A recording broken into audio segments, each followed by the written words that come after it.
All right, Brendan Taylor here, True School Sports. I finally got the man himself, Gary Jonas, ProBox TV. Gary, great to finally sit down with you. Likewise. Yes. You know, it's a big night of boxing tonight. You got your guy Lamont Roach in another big fight. How do you feel about it? I feel pretty good, man. He's confident. You know what I mean? He's going into this off of Tank and Pitbull, and this seems sort of like he's getting used to the big stage. Yeah. What's it been like working with him and his dad? Because they seem like real no-nonsense kind of guys. They are, and they're professionals, man. They're reliable. They're on point. They put the work in. You can't say enough about guys like that in this industry that do all the things the right way.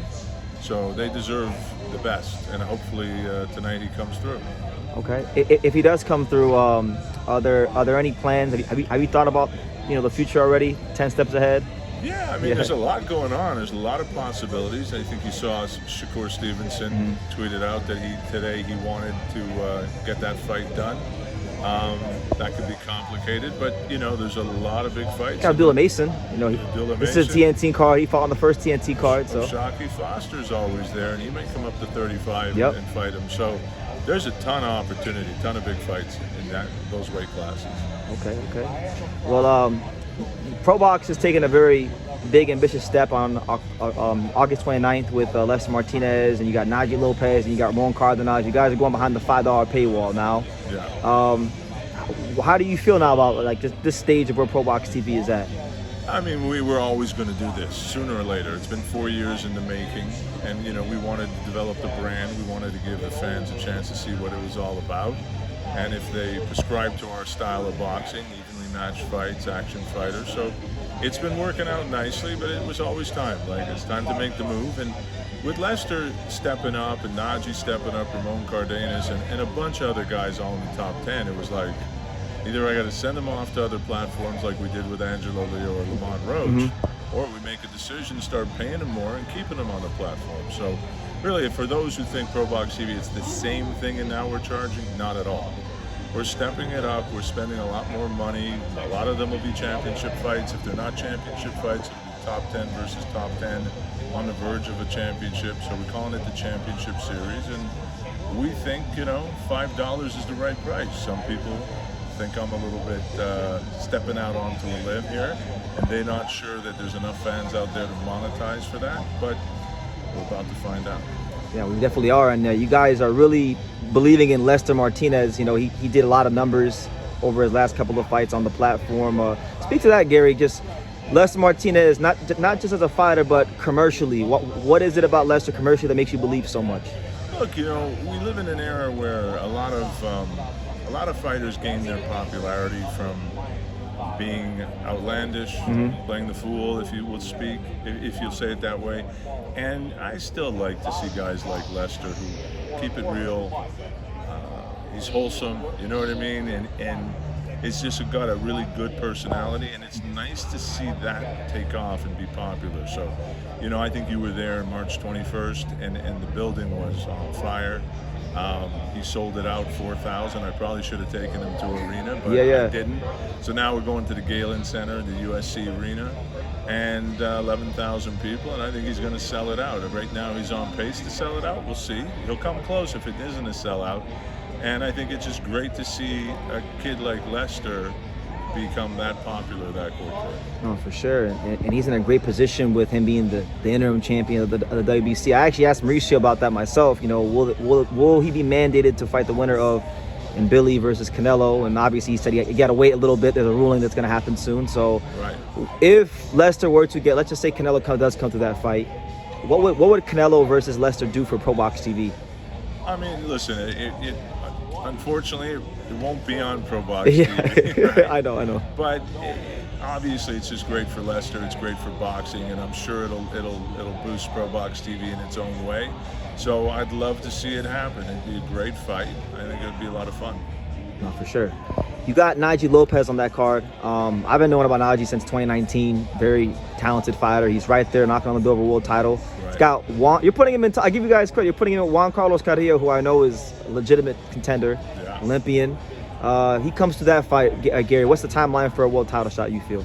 I think he's right there. I've talked to sanctioning bodies. I think there'll be 3 belts on the line that night, because in each situation, he'll be positioned in the top 2 or 3 for what may be either vacated belts or so that division's opening up. I think Benavides will be leaving.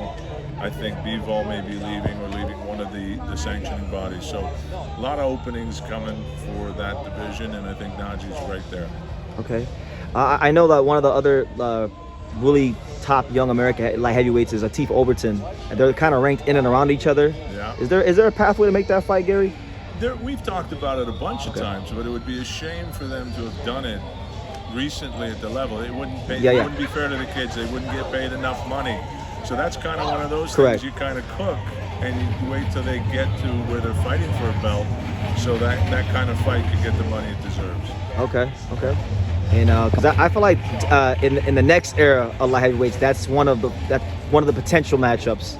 No doubt. Latif's a great fighter, and you know, there's a couple more that I think that are in that level with Najee, but that's the next generation of light heavyweights for sure. Okay, Gary.